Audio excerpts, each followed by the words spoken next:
Mizuto Irido and Yume Ayai, the otaku step-siblings who were both about to head out, put on a show of sibling love for their mum before having a face-off. Later that night, while cleaning the dishes after dinner, Yume used the opportunity to remind him of the importance of their little display of affection, which was meant to keep the secret of their past from their parents.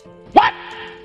He acknowledged the reminder and wondered why she had become so bossy, but she told him that being a fatherless, introverted creepshow who got dumped by an even creepier geek became her villain origin story. While he soaked his brain in geek knowledge in his room, she came to discuss how they would address each other. She reminded him that he was born 30 minutes after her, and as a result had to refer to her as the older sibling. The proud geek refused such a policy, so she proposed a game to decide their ranking, seeing as they would have to constantly hide their past in their everyday lives as siblings. Anytime one of them did something out of pocket, the other would gain senior sibling status for the day, and could make the loser treat them however they pleased. Okay. He accepted the terms, and she immediately started off by going through his library. When she got close to his special collection of limited edition otaku comics, he put on an act pretending to be sorry for all the hurt he had caused her and asked for her forgiveness. Seeing him like that reminded her of a young, sweet Mizuto, and she ended up breaking character, taking the first loss. After she addressed him as Oni-chan and teared up for being played at her own game, he gave her a pat on the head and she ran out, pissed about how nonchalant he was. Soon, the creepshow couple got enrolled into Rakuro High and went for their entrance ceremony together. At the assembly, they set up another rule to never walk to school together. The rule proved to be meaningless as they got placed in the same class with the same surname, making separation impossible. Mizuto was more troubled about the fact that his creepy nerd stepsister had somehow managed to ace their entrance exams and become their year's representative. As she got acquainted with her new fans, he was approached by two boys who wanted to know if he was actually step-siblings with Yume. While using the men's room later on, the boys from earlier also came in and revealed that they only wanted to get to Yume and planned to use the geek to gain access. When he got back home, she asked him why he let them use him as a stepping stool, but he couldn't care less as he was well used to being the trash can lord at school. The next day, when the boys tried approaching him again, she squeezed his arm into her plot and told them to scram. Later that day, their parents had left them home alone, so he decided to make dinner. When she asked him about what he felt when she squeezed his arm between her plot, he said he didn't notice anything on her chopping board chest. While scrubbing off his geek cooties in the tub, she thought of a way to get back at him, so she got out of the bathroom and made him choke on his tea as she tightly squeezed the towel on her plot and sat close to him. Oh my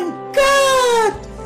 Wow! While trying to mess with him, the towel started to come off, and she realized that she was actually making a fool of herself. She then noticed that the creep was standing over her and closed her eyes in fear. He gave her his hoodie and told her to stop her pathetic games. As she tried to leave, she slipped and fell on him, but before he could recreate a scene from his hub collection, their parents came back and he forced her to hide inside the couch. After almost getting caught, they both remembered that they were meant to be enemies and vowed to return to their conflict.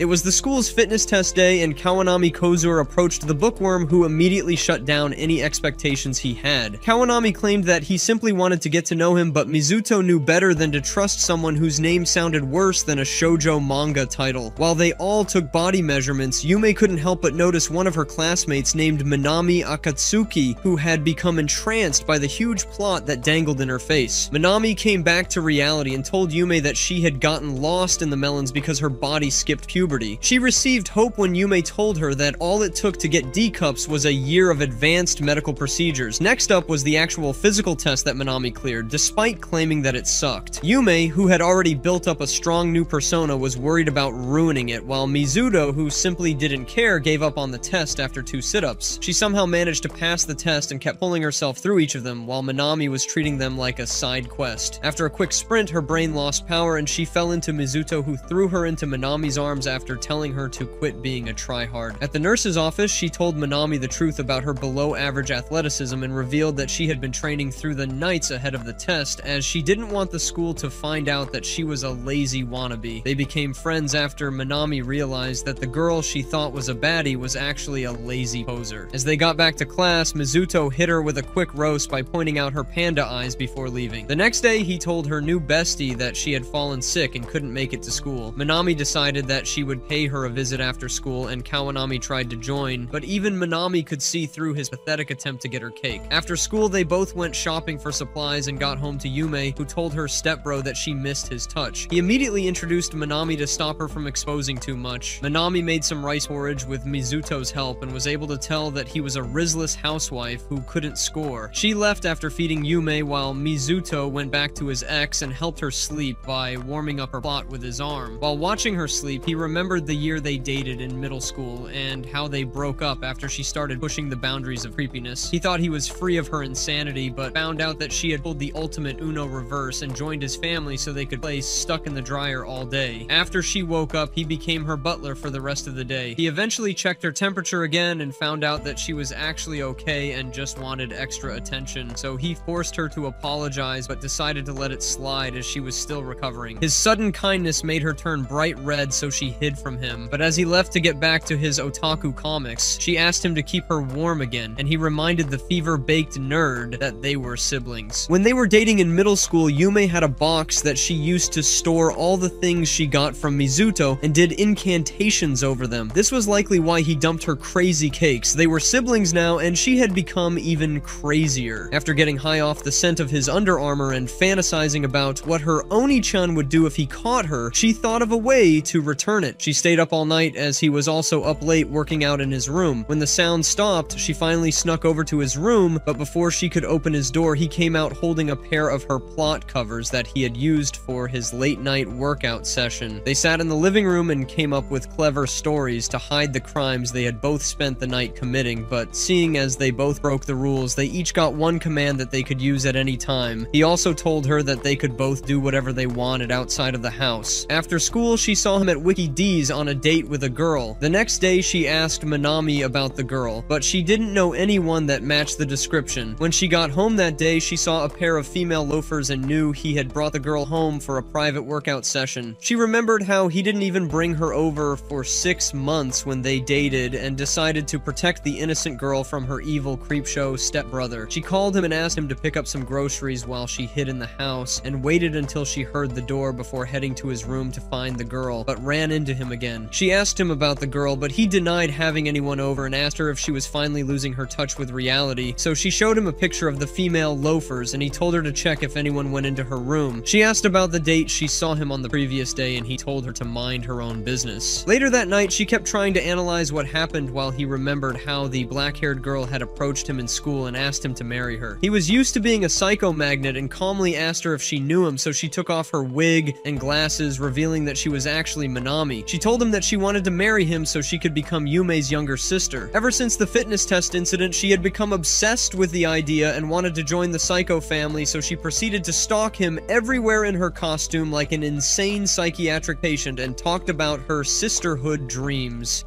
Damn!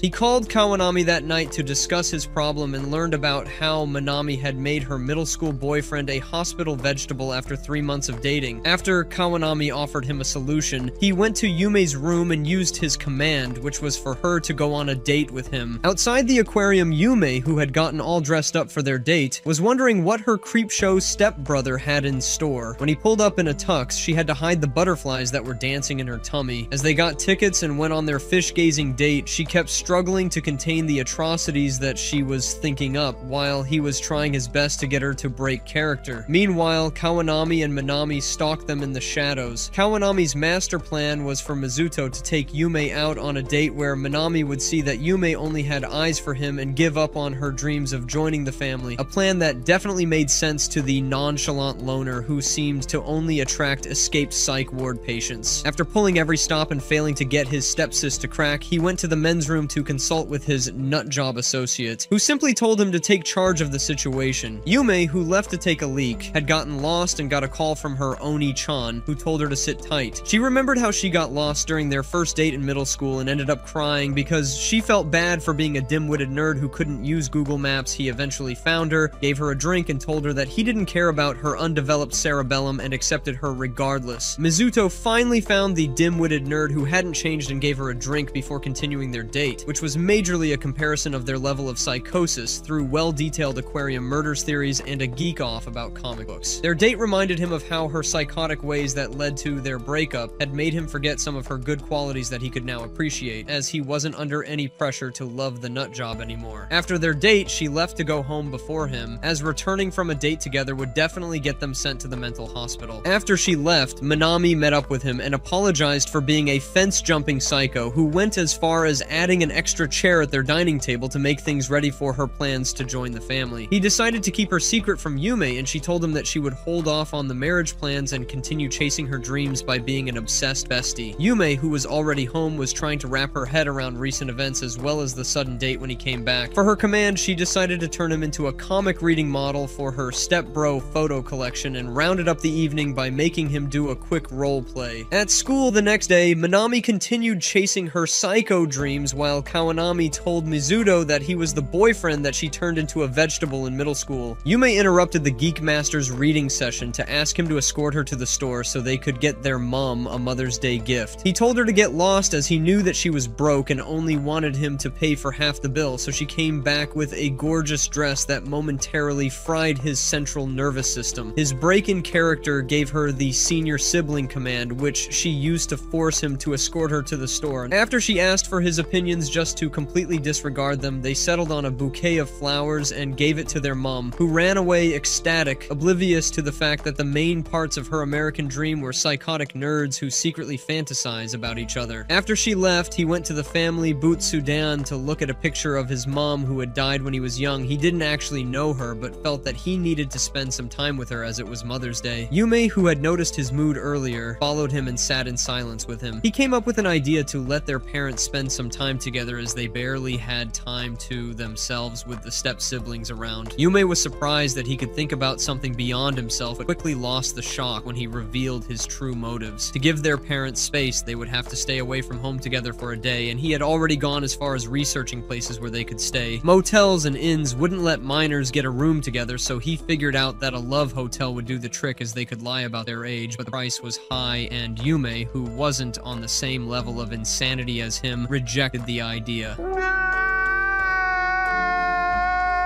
The next day at dinner, he told her that they would spend the day out at Kawanami and Minami's houses. On the Saturday they planned to stay out, they met up with their psycho friends who actually lived right next to each other, but were very adamant on the fact that they had nothing to do with each other. After they both settled in, Kawanami kicked things off by screaming through the walls about how Mizuto was claiming ownership over Yume's melons. Yume, who could hear them, almost broke down the wall trying to give him the melons, but had to switch positions with Minami when Mizuto tied up Kawanami and read out his latest journal entry where he said that he wanted to become Minami's policeman husband and defend her for the rest of his life. Later on, the squad ended up at the same diner and continued their bickering. Mizuto, who wasn't used to being in the wild, had no idea how a drink fountain worked, and Yume, who claimed that she was a fountain guru, created a witch's potion. The creeps, who were both domestic nerds, found out that they had been played by Minami, who deceived her into thinking that combining all the drinks from the Coca-Cola company with a topping of whipped cream was the common sense thing to do. After eating, Minami tried to make Yume jealous by getting up close with Mizuto and asking for tutoring as their midterms were getting close. He told her that she would be better off with Yume, who actually needed to study to pass. He claimed to be too Sigma to read for tests that he would naturally pass with ease, and ended up spoiling Minami's plans by pissing Yume off. When they got back inside, the Sigma geek got to his studies while Kawanami texted Minami to complain about his boring roommate. When she reminded him that he needed to pass to remain a student, he asked Mizuto for help. He initially wanted to know why he was even studying after his rant at the diner. Mizuto told him that despite all his barking, he couldn't take any risks that might lead to Yume beating him in class again. After the psycho friends went to sleep, Mizuto went to the balcony to watch the moon and saw Yume in an extra-large onesie. They talked about the night of a school trip just before they started dating that was similar to their current situation, and also seemed happy to know that their parents were likely to never split up, which meant that they could keep on playing stuck in the dryer. After school, Minami tried to walk home with Yume, but the domestic nerd had study plans as she was still top of the class and needed to prepare to defend her title in the midterms. Back home, after another study session, she remembered how she had been dethroned in middle school by Mizuto after he scored higher than her in the midterms. She managed to reclaim her position during the finals, but still felt empty as her rival didn't notice.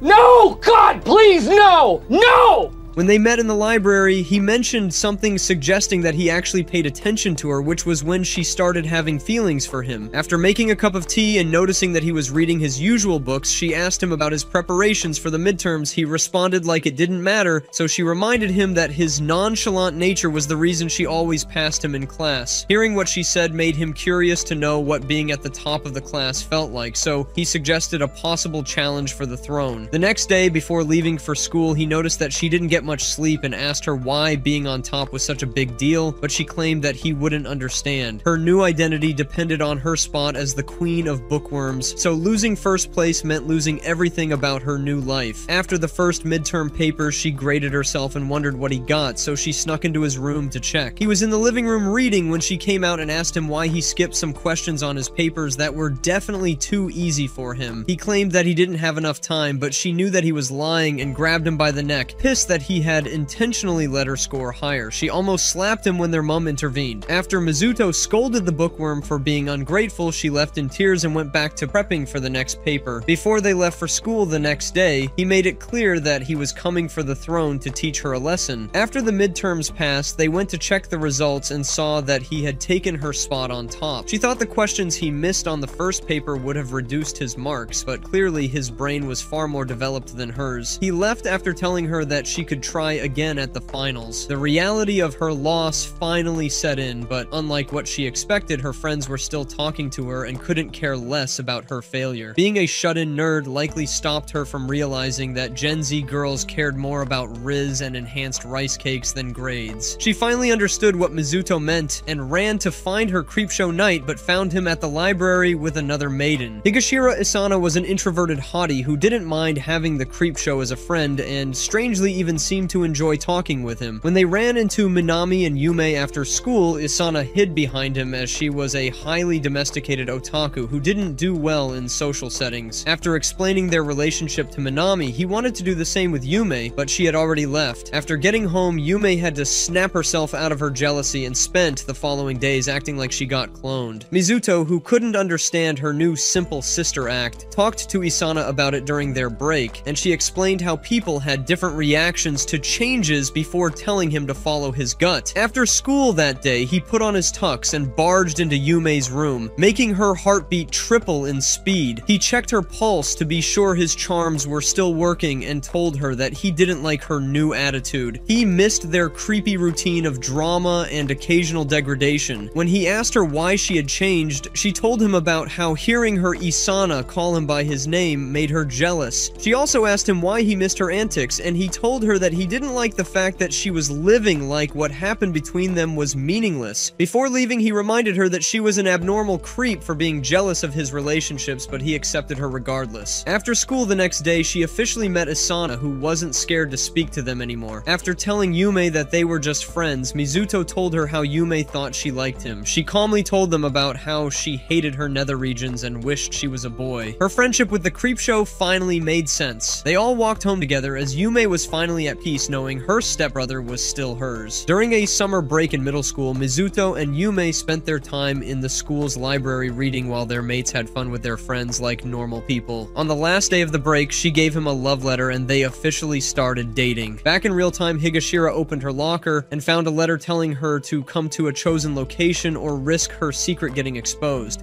Okay. She got to the restaurant and met Yume and Minami, who she thought had found out that she once tried becoming a VTube cosplayer, but they had something else on her. They told her that she had feelings for Mizuto, but she didn't agree with them until they showed her a video of him sleeping at night. Forgetting about the fact that Yume randomly decided to sneak into her stepbrother's room to video him while he slept, she got bright red, and they explained that it was because she liked the creepy geek. They wanted her to tell him about her feelings, but she was satisfied with the friend zone and didn't want to risk getting rejected by the only person that voluntarily chose to talk to her. After Yume's pep talk on the beauty of love, she decided to take the chance. The first stage of their plan was to see how he reacted to her, so they watched from the shelves while Higashira read with him. After he pointed out her crusty Under Armour, she ran to her love doctors, who told her to use her heavy assets to her advantage. Damn! so she tried smearing him with her plots, but he remained as cold as ice and simply enjoyed the massage. She was about to give up when Minami decided to give her a mini makeover and convinced her to try again. When Mizuto saw her in lip gloss, he thought she had eaten oily chicken and told her to watch her weight. She tried getting close to him and he kept avoiding her and eventually told her to give him space, but she refused to listen, so he messed up her hair and left her on the ground. After seeing that she had learned her lesson, he helped her comb her hair. Later that day, Team Live Tinder met at the diner and convinced her to confess her feelings to him. The next day after school, she asked him to meet at a corner behind the school building, where she explained how the fact that he voluntarily chose to be her friend, despite her missing IQ points, made her happy. She told him that she wanted to spend more time together and wanted him to take her as his girlfriend. Mizuto replied and told her that their similar love for otaku comics and ability to understand each other's shattered minds made them the ideal couple, but he already had eyes for someone else and wasn't planning on leaving that person for Little Miss Broccoli Hair. Yume, who knew he was talking about her, cried tears of joy.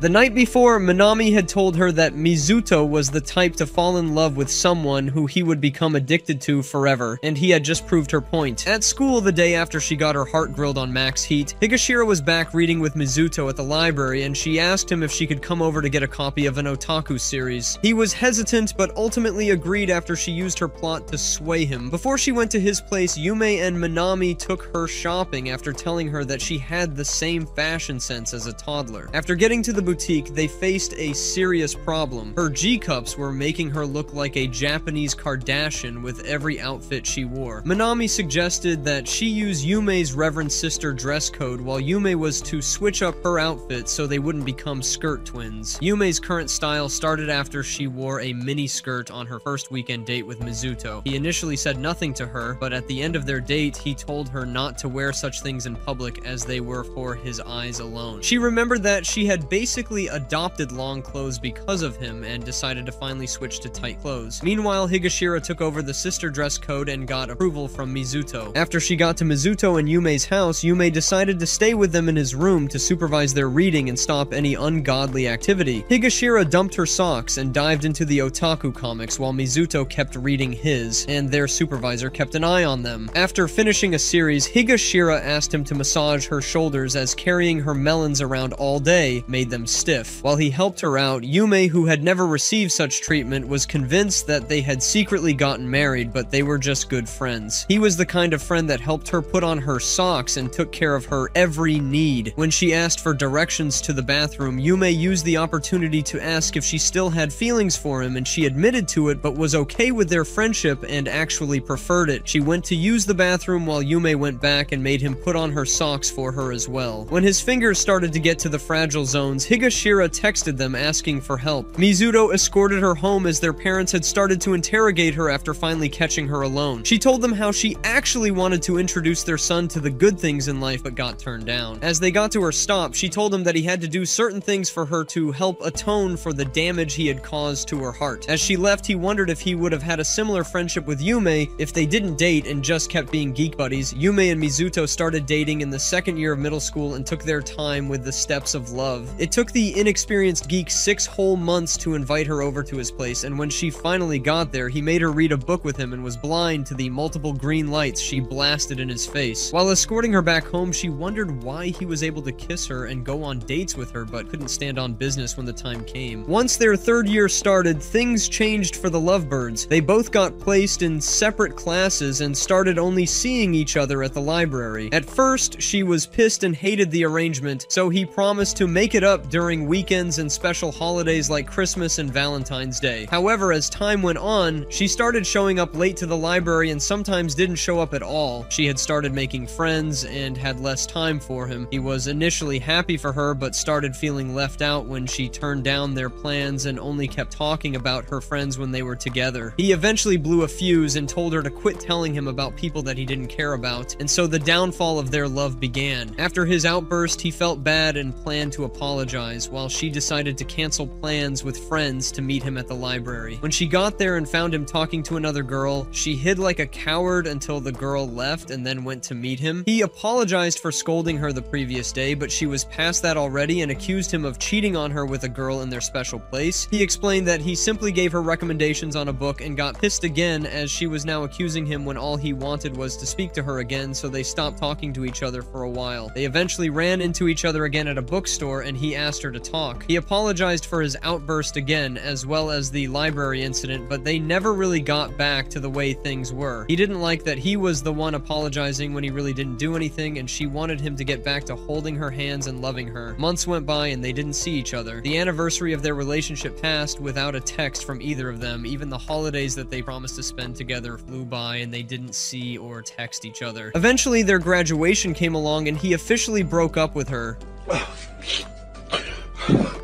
The way things played out made him emotionally conflicted as he hated her for the neglect but still loved her at the same time. The breakup was a relief for him, but just when he thought he was free, he got to a restaurant with his dad and found out that she was going to become his stepsister. Now she was in his room going through his books and ended up with the same book they read on the day she first came over. When he told her how she had forgotten due to how absent-minded she was that day, they both realized that they could have experienced the heights of love if he wasn't an inexperienced geek with no eggplant back then. After her mom texted to let her know that they wouldn't be coming back due to the rain, Yume kept on reading her book until she saw a roach and nearly destroyed her section of the house while running to Mizuto's room. Mizuto, who was meant to be the man of the house, had simply sprayed a bottle of Fleet and locked her room up, so they had to spend the night together in his room as she was too scared to go back and he was too spineless to challenge the insect. After she fell asleep, he watched her and realized that he still had feelings for his ex but had to lose them.